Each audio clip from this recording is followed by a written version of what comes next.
Welcome into Geoff Schwartz, Smarter Than You. We have a special little edition for you guys today. We did an interview a few weeks ago with the Cal wide receiver. It went well. You guys liked it. So we're going to do some more interviews. And today we have two Falcons offensive linemen, two guys like me, Chris Lindstrom and Matthew Bergeron. We're going to talk to them about their favorite food, the Atlanta Falcons, how much better are this year, what they enjoy about being offensive linemen. So stay tuned for all of that. It's coming up next. Here it is. Joining us on behalf of Levy, the food, beverage, and hospitality partner of the Atlanta Falcons, our Falcons offensive linemen, Chris Lindstrom and Matthew Bergeron. Looks like Chef hooked you up with some special tasting. Tell me about these peach cobbler parfaits you will be eating on game day special Sunday versus the Dolphins. Yeah, we've been so lucky to be able to partner with Levy and the stadium staff. And so we got to work with Chef Matt at the stadium, who creates all, the food and beverage. And so when you think like stadium food, we were thinking like hot dogs, hamburgers, but no, like the Levy staff like goes above and beyond. And so we got to do these turkey leg shoot, and I had a blast. And then at the end, like we got like the peach cobbler parfait, and we had to ask Chef for two to go. So like it went on the road while I'm sitting on 85 traffic. So yeah, I mean those parfaits are pretty good. They're very aesthetic as well, for the social media aspect of it. But yeah, I was telling Chris earlier, Sunday at halftime, I might make my way up and get some turkey legs. I've heard they've been a hit, so they've been sold out ever since they came out. So hopefully I can get my hands on one. You guys obviously love food, and people talk about how you feel yourself during the week and pregame meal. I'm not interested in that. I want to know what you guys eat after games. Okay. I'm a former NFL offensive lineman. I know what I used to eat after games. My brother played in the NFL for a long time. He actually doesn't even tell me. He said it's so gross he can't tell me what it was. What is your go-to post-game meal? You mentioned driving from home on Sunday. You're going up 85. You're going home. What are we doing for a post-game meal? So it's definitely evolved over the years, and especially this year, I've tried to be a little bit more health conscious. But for a large part of my career, I can just tell you that I know the hours of which McDonald's when they close. And if we're coming home from a road trip, based off what time it is, I know what exit to get off to stop. Yeah, I mean, for me, I'm more of a pizza guy, so I go to Peyton's Pies down in Flowery Branch. And, I get a big pie with wings, and my girlfriend will get a Caesar salad, but I'll take the pizza and wings for myself. Oh, I love it so much. The McDonald's is very clutch for late night. You get that flight back from the West Coast. Something's open at 2 a.m. That's the place to be. All right. Let's talk some football now for a few minutes here. Michael Penix in his first year starting, second year in the NFL, near the midway point of the season. What have you guys seen from him as far as his growth this year, becoming that leader of this offense? I think growing into himself is the biggest thing. I think with anybody in the NFL, like year one, you're just trying to figure it out, right? You're trying to connect with people in the building. You don't know, the custodian staff. You're trying to get to know the people in the kitchen. I think like that stuff matters. And when you build those relationships in the building, you just get comfortable with a place, and you can definitely see that with Mike. And then getting comfortable with us and getting our personalities. And building those off the field relationships, and like how important that is translating on the field. Like if Mike gets on me to get going in practice, like I know he cares about me and he wants like the best, you know what I'm saying? And so when you have those relationships, I think you can really push each other for success. You guys have an offense that's, I would imagine, fun to play in. You do take shots, you do pass the ball, but you run the ball a lot with Bijan. I saw your smiles right there with Bijan. Yeah. And with Tyson, talk about the relationship you guys have with them and how that's impactful in the success you guys have running the football. I mean, it's important. I feel like Bijan, Tyler, and Michael are a big part of the run game as well. And every week we do O-line dinner on Thursday evenings, and all three of them take time out there.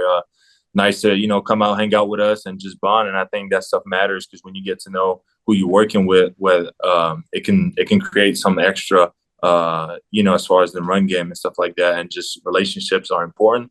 And I feel like you'll go that extra mile for somebody that you know and that you care about. And I feel like, it's definitely important. Are we doing credit card roulette for the dinners? Are we? Is the old, something like that? The vets covering that. We go oldest to youngest. So good. Rotate, oldest on the way down, and there's a standard that we got to pick the restaurant and stuff like that, and they're responsible. So it's awesome. I love you guys still do that. That's sort of leaving the NFL. So I'm glad you guys still take the opportunity to get together off the field. Look, you guys are offensive linemen. It's a very unique position. People do not understand us sometimes. They might know our personalities, but they don't understand sort of what makes us go. What are your favorite parts about playing offensive line? I think it's how much goes into it. And to be honest, like as an offensive lineman, right, you're just stressed. You're like, all right, no sacks, no penalties. Like, you know what I'm saying? It's so like when you get to be able to take control of a game, you get the run game going, everything's moving efficiently. You put all this work in all week to it. You have all, your own personal stress, the team's, stress of the week. And when you have the culmination of that and you get a success and that win and like you're in a locker room post game and you know how much you put into it and how much you kind of how much it means to you, there's no better high. And then watching other people have success, like watching Bijan on those runs, Tyler and Mike and all the guys, like it's awesome. I mean, it's for me, personally, it's just the physicality of it all. I love putting people on the ground. I love being physical. I love hitting people. You know what I'm saying? I think that's what got me into football in the first, when I first started playing. So I think that's it for me. But also just building the relationship with the team, with the guys, with the O-line. We're lucky because there was a lot of continuity on the O-line these past few years. So I got to build a great relationship with Jake, Chris, Nuzul, and Elijah, and just being out there and having success with those guys is just great.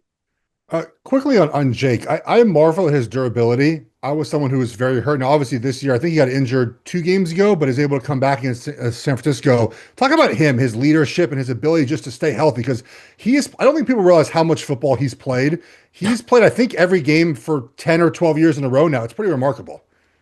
I tell Jake all this all the time. I said he's like the most criminally underappreciated person, not financially. I mean, they pay him, but in terms of recognition in the NFL, like, and he goes about things the right way. He's not like a self-promoter, and honestly, the promotion sometimes makes him feel uncomfortable. But he sets the standard for us. Like, we go into the building and he practices every single day, and you have to fight to take him out of things. And he sets the standard for us. And I think what makes him unique is just obviously he's very talented. Genetics and play a part in that, a little bit of luck.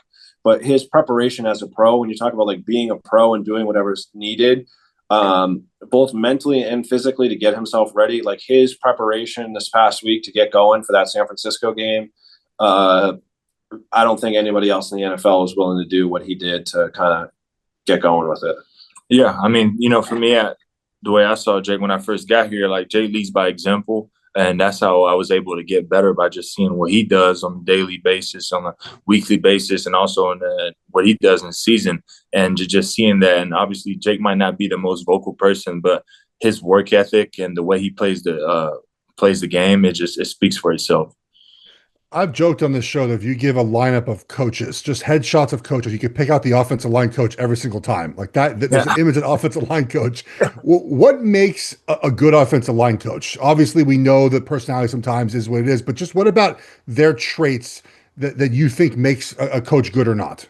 Yeah, I think we've been very lucky with Coach Leffer here in Atlanta, and he just breathes confidence into us, right? There's so many things, external pressures. A lot of people don't understand what it takes to be an offensive lineman, and people who played offensive line knows, like, so much of external things could be negative. And he just absolutely breathes confidence into us. He breathes energy into us. And I think the technique and fundamental piece of it, and knowing what they're actually asking us to do, and the challenges that presents, is huge. And so there's that understanding, that belief, and that relationship with you, that they know that they want your best in your personal development, and then knowing the knowledge to get you to that point. Yeah. I think Chris said it right on. I think you, as an O-line coach, you got to be able to bring people together, because obviously we have to be on the same page when it comes to it on Sunday. We got to be able to work as one, and just building that relationship, and just have that constant feedback when you come off the field. Oh, what did you see out there? What did it look like? And just having that constant feedback, I think, is the main thing for us and our success in the run game.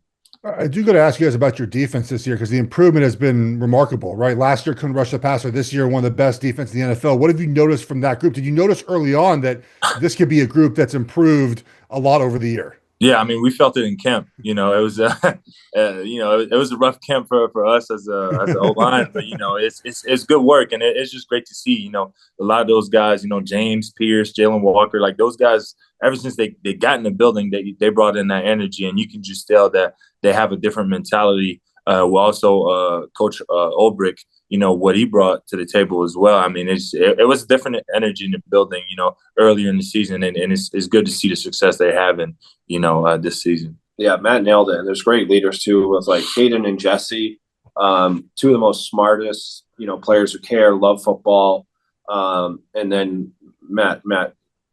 Right on the head, like with the energy that they were playing with in camp and the intensity they were flying around with, you knew they had the right things to be successful. Well, thank you guys for joining me. Good luck this week, and looks like some good food. Hope you guys enjoy it. Yeah, appreciate it. That we will. Thanks, guys. Thanks.